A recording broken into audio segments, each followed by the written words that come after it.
Ghosts of Tsushima. It's giving Assassin's Creed fans the Feudal Japan game they crave.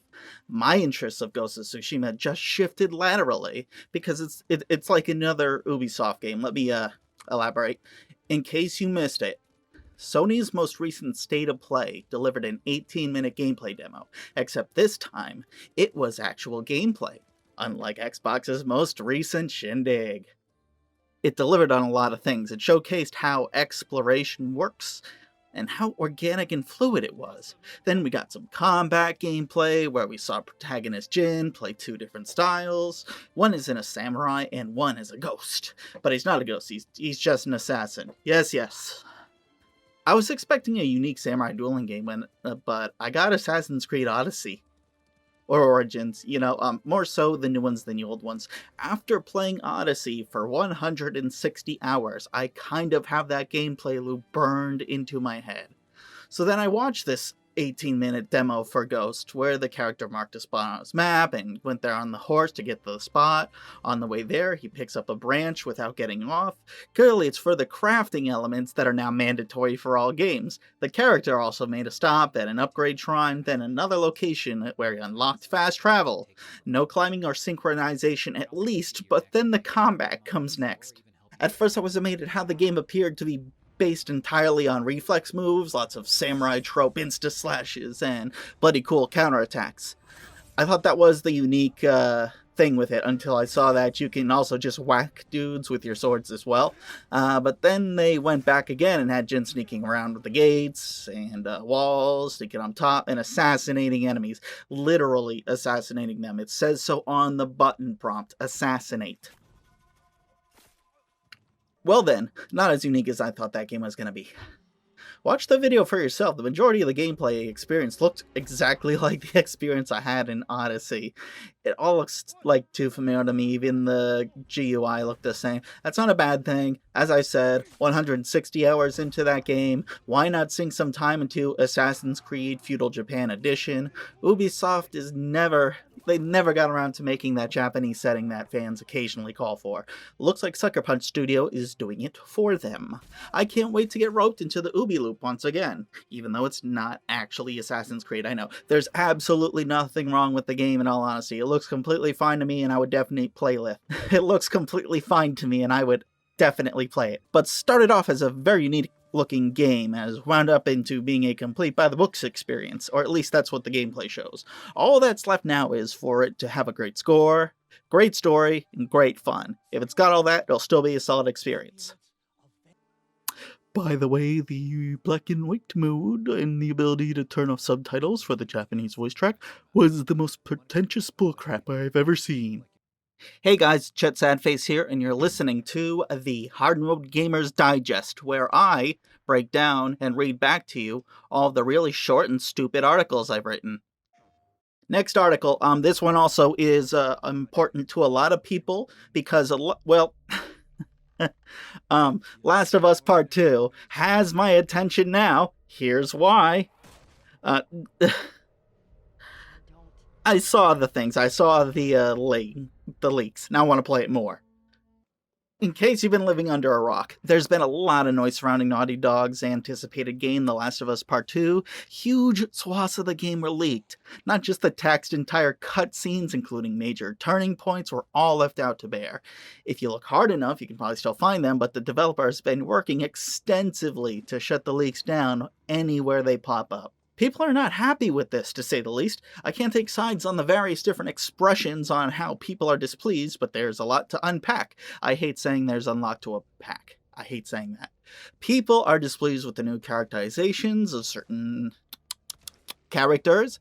New characters introduced are considerably controversial, to say the least. Plot directions can be dumbfounding, and in some cases, there's that very weird decision to point out that killing dogs is a game feature. I'm not sure whose idea that was. Either way, everyone's angry. Almost everyone. Pre-orders canceled, gamer boycotts, and the like. Fans are mad. I'm not, though. See, I wasn't a big fan of the series to begin with. Sure, the graphics and cinematics and the scripts were stellar, but as an overall package with the game it had, didn't linger in my head too long after I finished it. 7 out of 10. Come at me. But now that everyone hates the turning point has occurred. I am actually more curious about the game now. I've seen most of the spoilers to be seen, and it's left me stroking my neckbeard. It's very clear the developers want this game to be very edgy and make you feel bad about yourself. Spec Ops: The Line did this, but executed in a spectacular manner. This leak is also This leak also seems to have promoted a release date sooner than anticipated in June. Now let's see. Are they dedicated in ruining their fan appreciation of the game series? Will they be dead set on being edgy and mature? And are they 100% on board with going some of the decisions they made? I want to see it through. Do it. Release the game. I want to see how air quotes bad it is, and just how air quotes edgy it is, and how air quotes screw you it is. The leaks only released nuggets of the game, but they're still not the whole package. Spoilers can excite me sometimes because I want to see the execution, they tell me this happens, but I want to see how. This is the case for the upcoming game. I now have to see what it is that they've done. Not for full price, though. Forget that. Come at me in the comments if you think I shouldn't play it at all. Please try not to put the exact spoilers in the comments. Thank you. Some people still don't want to be spoiled. It's already old news. Spoilers is old news. Do I know what also is old news? Fallout 76 Wastelanders is still boring. Fallout, waste of time 76, as I also like to put it. You already know the score if you're here, but to reiterate, Fallout 76 has a big update that added a campaign and some NPCs to an otherwise empty world. This brought some good and bad with it. I saw in early reviews that the new campaign is too easy if you use your veteran character, so I made a new one. After talking to some intro NPCs, I headed down to the starting place for all players. Except instead of being an empty campsite, there's an empty campsite, a bar, and a very friendly user camp nearby. Go into the bar to start your quest, visit the nearby user houses to help you starting out. This part is really nice. Other players are largely helpful individuals. Some guy just gave me 10 super stim packs. Like, he just gave them to me. But now I'm wondering if it was because he was being nice or because I had a female avatar. I didn't have a mic and neither did he, but I used enough emojis for me to get it. I mean, my character's a strong, independent black woman who ain't me no man. Who cares? Thanks, stranger. Also, he showed me a cool bug. I glitched through the bottom of the floor. That was nice. It's nice to have the new NPCs, but I got a bit confused. I accidentally started following the original campaign, and the only difference is that everywhere you go, you get led to it has like exactly one NPC standing around doing nothing now. So those old quests haven't really been enhanced that much. As I progressed further, this always seemed to be the case, but the new questline did have actual interesting characters to interact with, and I'm on a slightly interesting quest to find a treasure, or something. Sounds underwhelming, but I like it when the plot isn't immediately about saving the world. Not everything has to be that way. Going in, if you haven't played Fallout 76 in a while, it may be refreshing. But at the same time, if you're starting over, you're going to realize it's the same boring game with much more stuff added. I've not found the survival interesting, and I spend way too much time fiddling with equipment before I go anywhere. But hey, if you like survival, knock yourself out. If you've never touched Fallout 76 before, it's in a much better state to begin playing. Also, I've stated this before, but don't let them fool you with the Fallout 76 Wastelanders Deluxe Edition you see on digital storefronts. The regular version of the game can be bought for $40. And that's even if you get the digital copy. There's tons of discs you can just buy on eBay. And of course, before I let you go, it wouldn't be Bethesda without an absurd bug coming with the update. As discovered by many users, if you die and you have friendly NPCs helping you, there's a chance that an NPC will loot your corpse and take your weapon, your favorite weapon, and then they won't give it back. You can't trade with the NPC and you can't kill them either. It just works. Right, Todd? I'll continue to sleep my way through this update. If I refuse to pick up a new title until I genuinely need something to play, this expansion is solid mediocre. Maybe you think it's really good or a huge waste. You can comment. You can come at me in the comments, is rather what I meant to say. I'm going to elaborate on that a little bit later because my mind has changed, but I like to, yank your chain around, so we're going to talk about something else real quick. So When it was coming out, the Xbox Series X World Premiere Gameplay Edition on the Inside Xbox was coming out in 12 hours when I posted about it, premiering on May 7th, 11 a.m. at Eastern Time, 8 a.m. Pacific Time. There was a big showcase event for Xbox. They're also calling it Xbox 2020 now or something like that. Anyway, this has all already happened at time of recording, so you can find out what you need to find out about it. I'm not going to bother going through what I wrote about it, but I do want to bring one thing back in.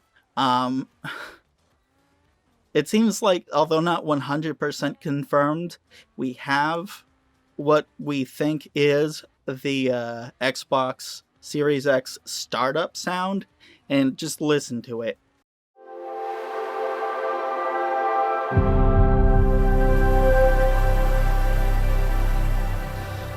Oh, yeah. Oh, that's so good. Oh, man. Oh, my ears just, like, had an orgasm right there. This is the kind of sound you deserve to hear every morning you wake up. You know, you wake up and you hear that noise. Imagine how much better your day would be. So anyway, they actually did the thing, and I took notes. So if you want to know what happened on the Xbox Live Super Duper Special Edition Deluxe with Mario, whatever, I tried to make something up funny there, couldn't do it. It went just okay. I need to learn how to talk more when I do these live streams, because I did live stream it, and my mic is trash. This mic isn't trash, it's only slightly trash. My streaming mic's total trash. So the games were unveiled, and they had a series of, I always like to list the games, link to the trailer for them, and then list 3 things that come with them. So whenever Xbox shows things up, I gotta mark down several things. First of all, World Premiere, Xbox Game Pass, and Smart Delivery. Those are pretty explanatory, but, you know, just in case, let's go over this real quick.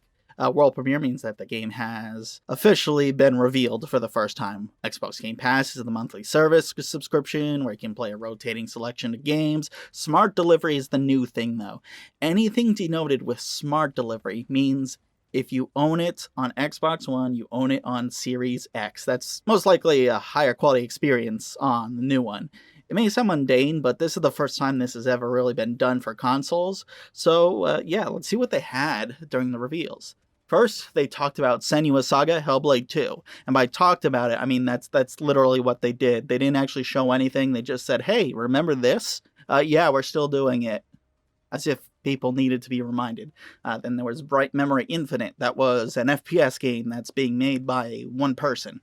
It actually looks absolutely awesome, and it's going to be Smart Delivery. Dirt 5 was revealed, world premiere. It's a top racing game in the rally genre. I play a lot of Forza, but if I had more time to play other games that are racing oriented, like Dirt is at the top of my list. Then they revealed, by the way, that was a world premiere and a Smart Delivery. Scorn was a game that disgusted me so much I had to bleach it out of my brain. The presentation reminded me that the game exists. It was so grotesque, and now I'm not appreciating that they reminded me it exists. Xbox Game Pass for that one.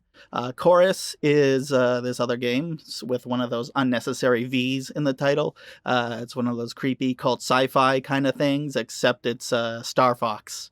That's a world premiere, and that is also Smart Delivery. They did Madden 21, which was a world premiere. Also, fuck off, EA, I don't care. Also, not Smart Delivery. They said you could get the upgrade, but of course they had to do it their own way, and it's not the Smart Delivery way. I'm not going to get into it, but trust me, it's bullshit. Vampire the Masquerade is a cult classic, and Bloodlines 2 is finally getting the sequel the fans wanted, except the trailer that they gave us was a cinematic trailer, and all we got was that was Smart Delivery. Call of the Sea showed up there. That was a narrative experience game. Looks pretty, I guess. That was a world premiere and a Smart Delivery. Another game called The Ascent, which is a cyberpunk twin-stick shooter, and that really doesn't narrow it down. There's a lot of those. That was a world premiere and a Smart Delivery. The Medium was shown. That's a new horror game from Bloober Team. they make a lot of horror games, and they make one horror game pretty well. That one got all 3 marks with a world premiere, Xbox Game Pass, and smart delivery. Also, the trailer didn't have gameplay. Scarlet Nexus looked like a game that was designed by Platinum Games, except it wasn't. It was Bandai Namco, and that's what if you had a Platinum Games game, but you're fighting living, breathing, ferocious houseplants. That's what you get with this game. It's a world premiere. Smart delivery.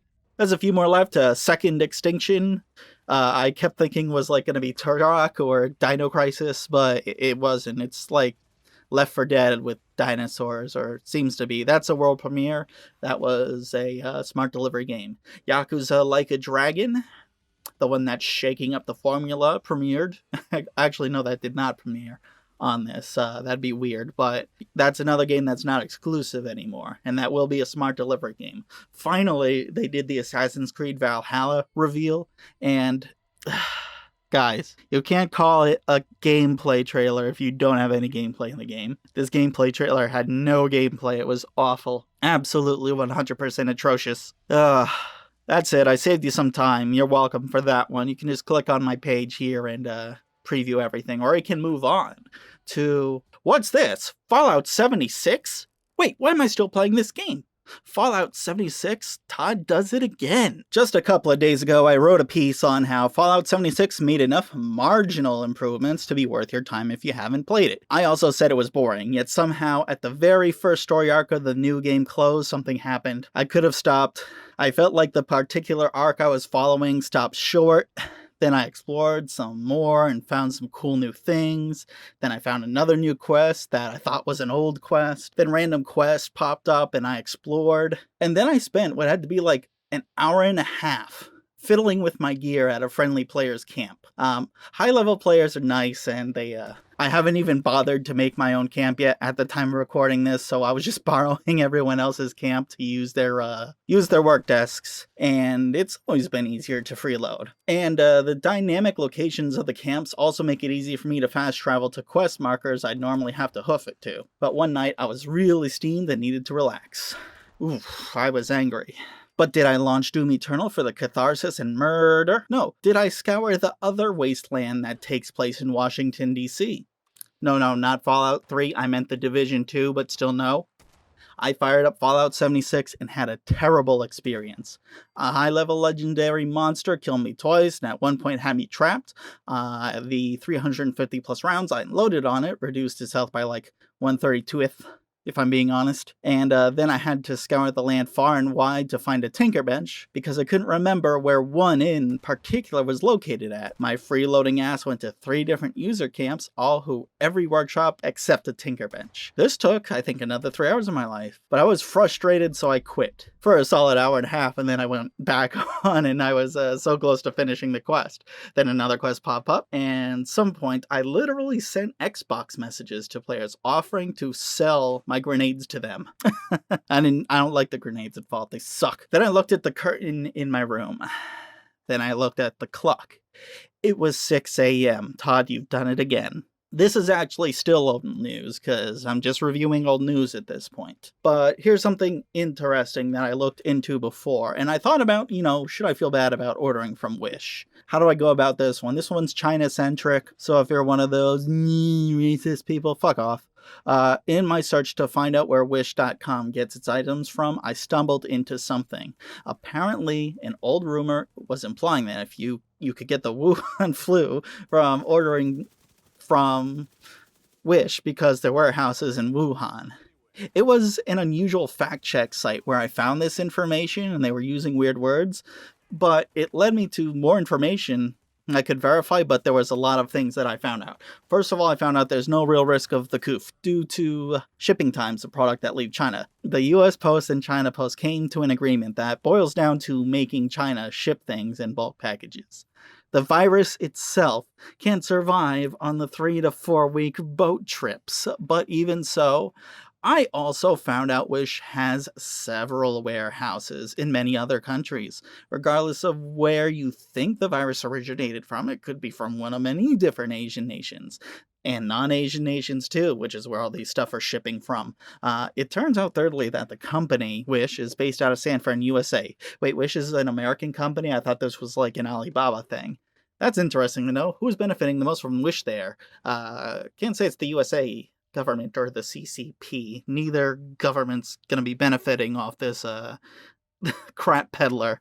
One constant is certain: you cannot guarantee that child labor was or wasn't used in the manufacturing process of these items you can see. That's the only time I'm going to be serious, because I don't like being serious. But that's interesting. Okay, why? Because of certain American business models, while some companies had outsourced labor and manufacturing to China, that's specifically for individual parts. Wish is just selling stupid crap nobody needs. In a way, Wish is basically just a direct line into the Chinese manufacturers for said crap, as well as eBay and Amazon. In fact, you get to bypass eBay and Amazon. There's so many things you'll find on Wish that are on eBay and Amazon. This has led me to conclude that it's pretty safe to order from Wish, in that it's an American e-commerce company, not a CCP-based company, and same risk of virus as any other parcel service, which is very low. The only thing, again, sadly, is child labor. There's no way to tell if how that's certain items were made. Just do not buy digital storage devices from them under any circumstance. Shit's always a scam, but buyer beware is essentially to shopping on that. So that's up to you if you want to take a few risks just to save a few bucks. On my page, I also posted some of the information on what this truth or fiction website showed. I don't endorse any of the political leanings this website espoused while they were talking about this, nor does Hard Mode Gamers espouse any of their own political views while talking about this. I just found it interesting that there was some weird rumor going on with Wish. I like Wish, and I wanted to investigate it. This is possibly the only example of me doing journalism. Now, for non-journalism, that's right, the Fallout 76 gameplay loop wins again. They played me like a damn fiddle. Fallout 76 finally got me hooked. I've written about this a lot, as you've heard on this podcast now. I played the game for review back at launch for the page and was rather disappointed. Now it feels so much more complete, and I find myself just hooked, even with the Wastelanders. Like, I'm enjoying screwing around. I'm actually kind of bad at it. Simple things like where the F do I get plans for workshops and paying an arm and a leg to NPC vendors. I like to keep my camp very simplistic and usually build it in a way that uses the environment around it, like building on an abandoned house. But I really go for the practicality of being able to use my own workshops when I want and leave them out so friends can stop by and use whatever they want, possibly even chill out. Most recently, I built a camp near the train station at the top of the world. It goes over the edge of the street into the swamp, and there's like a little patio deck I built there, and I also built this little shed for me to sleep in. But that's actually old news when I wrote this, because the new news is I actually built it up on the top of the cliffs next to the top of the world, and I built this huge deck that overlooks the rocks. It's kind of fun. I just need to decorate the top floor. But as of writing this, the bottom floor now has every single workshop available except for the Power Armor workshop. Also, I have a bit of a silly vending machine, because in real life, how do you say this? I'm a soft drink enthusiast. And in Fallout 76, I like making juice and tea. I also hate grenades in Fallout. They're a bit too clunky. So my solution? My vending machine is called Bombs and Beverages. I sell beers, liquors, juice, tea, along with frags, mines, Molotovs. Not sure if pricing them well, but I'm mainly good-natured, so I sell the grenades for a few caps less than recommended. Beverages are like 5 to 10 per cap.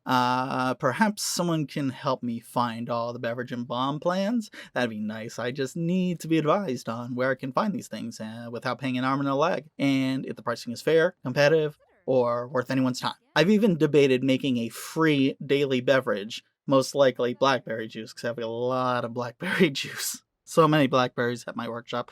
That doesn't matter anymore right now because player vending was shut down recently because people exploiting a duplication glitch. People lost interest in my camp because I relocated it while the vending ban was still in effect. So when I moved it, my vending disappeared and people can no longer travel to my camp, which I'm sad about because I want to show people the cool camp. Finally, though, I hate crafting in almost every video game, and on my first run, I never bothered with it. Now I absolutely love building and modifying guns, but I run out of the good resources frequently. Like I'm all set with water, gonna build a purifier soon, but for now I have to get like enough radaway to not worry about it. I do run out of wood a lot.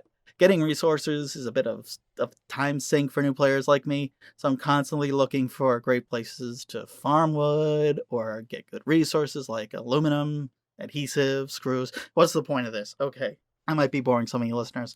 Well, if you're wondering how the people who enjoy this game continue to play it for as long as they do, this is it right here. They have me stuck in a gameplay loop. It's quite a time sink. No wonder people who like it play as long as they do. I've heard like people sinking several hundreds, even thousands of hours on this one. If it weren't up playing other players, I'm sure I'd stop, but because I'll eventually get sick of this game. I always do, but come at me in the comments if you have advice for this game. Not that I need it, because like I'm now another 30 hours in, and I got it. I got it, guys. This is an old story, so I'm just going to go through this one real quick. I'm aware that the news is stale as heck, but that doesn't mean I can't share my opinion of it, right? I shall opine away. That's the right word, right? Opine? One sec. Okay, I checked the dictionary, and that is correct. But in case you didn't know this, China's internet is very censorious. It will block anything that is inconvenient to those in power. And Winnie the Pooh, apparently, Xi Jinping really hates that guy. In fact, it's actually common knowledge that if someone from China is in any sort of messaging thread, forum, or chat group, you can actually just get their internet shut off by talking about 1989 Tiananmen Square protests. Oh shit, now nobody in China can listen to this video. Shit. Oh well, China did even more because they cut off their online multiplayer for some of the biggest games out there because some unfortunate information about the Chinese Communist Party keeps popping up, and they just can't have that. So Animal Crossing has already been cut on the chopping block, but they plan on more. They're just getting started. They can still play the multiplayer games, sure, but they're just playing only against others in their country, or so I'm led to believe. This isn't even a China Bad article that I'm writing about here. This is actually a Get Fucked Blizzard article, because if you dig back a while, publisher Blizzard, they bent over backwards when China had several incidents that occurred and made them look bad. Tencent, a Chinese entertainment company, owns a sizable chunk of Blizzard, so whenever it came down to them appeasing the company, they'd bend the knee every time. And that's the crux of this opinion. Are you freaking happy now, Blizzard? You have shown numerous times that you are completely out of touch with your fan base and tried to make up for it by announcing a bunch of games people are anticipating. Oh, Diablo 4 and Overwatch 2 is not going to make up for your many controversies. Those are not going to go away. Now, the country you so desperately tried to pander to is about to hurt your bottom line. I guarantee this. It'll have a negative impact on the user activity in your games. Now, normally, I know you won't really feel the difference because you're a soulless organization who sold off their dignity a long time ago, but deep down, after all the epic screw-ups you committed, your day of reckoning has officially arrived. Yeah, okay, the day of reckoning was like 2 weeks ago, but this is your week of reckoning, your 2 weeks of reckoning, your month of reckoning, and more. I implore Blizzard fans, I know you love their games. Gamer boycotts are virtually useless and lead to nothing. Just pay attention to what they're doing. You always have to vote with your wallet. Decide if that freaking loot box is worth it. Considering all they've done, hold off on your pre-orders until you know a game isn't broken. Also nodding at Last of Us Part 2 with that one. Because new games will ship broken, especially Blizzard. I guarantee it. They cared too much about China. Only China come and turn on a dime and stop caring about Blizzard. Nice one. Come at me in the comments. But to close things off, I just wanted to say that this was a weird thing I realized. And it's a very weird thing to say. And that was that I have too many games to play. A long time ago, U.S. citizens used to have these things called jobs, and they prevented us from playing our beloved video games. During that time, when you get home from work, you'd sit back and play whatever you're playing recently. If you were daring, you might even play 2 video games back and forth, except I have like 5. I've divided my time between The Division 2, Doom Eternal, Forza Horizon 4, Battlefield 5, and Fallout 76 Wastelanders. I want to start by addressing that Battlefield 5, as something was announced while I was writing this originally. Support for Battlefield 5 was getting dropped. It's not going to be getting any more, except for a few bits of additions, but the final patch is on its way. Final. I'm not particularly mad because, well, I can just go play Star Wars Battlefront 2. Oh, wait, they stopped supporting that one too. Shit. It's been fixed, and it is essentially just an elaborate Star Wars mod for Battlefield, though. Anyway, both are massive online multiplayer first-person shooter games. Anyway, both are fine because they're massive online multiplayer first-person shooter games. Division 2 was being sold off for $3 a couple months ago. Wow. It's almost like it was an omen. I started playing this game about a super virus that wiped out millions of Americans, and now, yeah, the coup. What is it? It's an Ubisoft game. That says it all. You're in Washington, D.C., and there's a bunch of pins on the map. They're busy work, unnecessary busy work, actual missions, and random faffing about. You know, it's actually rather soothing and therapeutic compared to the other games. It's a third-person shooter. It's a third-person multiplayer cover shooter with loot mechanics. Doom Eternal, on the other hand, is not soothing. Accompanied by a soundtrack that can only be described as the sounds of a chainsaw being transposed to metal. It's an intense experience. Doom 2016 started the franchise's new first-person frenetic kill room experience. The sequel decided it wasn't hard enough and just tosses you to the wolves the moment you start the campaign. Just look at the new banner for this page. It's balls-to-the-wall action that will make you better at all other shooters. This is specifically referring to Facebook page's banner. Forza Horizon 4 has a special place in my heart, as always. A free roaming game with online elements made sure that there is so much shit to do. It's almost too much. The map looks like an Ubisoft map with the amount of pins thrown on it, and I never got to spend enough time with the game because of review obligations to the page. But let me put it this way, I played what has to be more than 60 hours of this gameplay, and I barely touched the many infinite amount of campaigns and races it has. The live events soak up all my time. Hell, the game even has its own battle royale. No, I'm not kidding, look it up. The Eliminator. Finally, we have the Wastelanders DLC for Fallout 76. Congrats. Ubisoft, you made an extremely boring and empty survival FPS RPG into a slightly less version that's marginally boring. No, it's not Ubisoft. I just like to keep calling all open world games Ubisoft games now, but in a way they all are. New content means new characters, so I left my 2 existing characters off to the side. I haven't touched them in more than a year, but as we all know from this recording, I've been playing plenty of it, so I'm gonna skip this part. If you're wondering why I haven't picked up Super Final Fantasy VII Remake Midgar Edition Deluxe Part 1 and Knuckles, it's because I have plenty of games to play. 5 games on rotation alone. Those don't even count the backlogs of game I want to play. Do yourself a favor and have a look through your games you own. Get cracking at the ones you've been meaning to play. Yeah, I'm kind of addicted, but also kind of over it. We'll see what happens. Do I keep being addicted, or do I just get over it and move on? I accidentally won a bid. I won an auction for a copy of Final Fantasy VII Remake on accident, so that's going to be arriving at my house soon. Fun times. Hard Mode Gamers, the best worst gaming site. You can visit us at hardmodegamers.com. You can check out our Instagram, which has 0 posts, or the best way you can check us out is to go to the Facebook page at Hard Mode Gamers. This is Chet Sadface, and I'm going to talk to you guys again real soon. Yeah. Let's hear that Xbox thing again.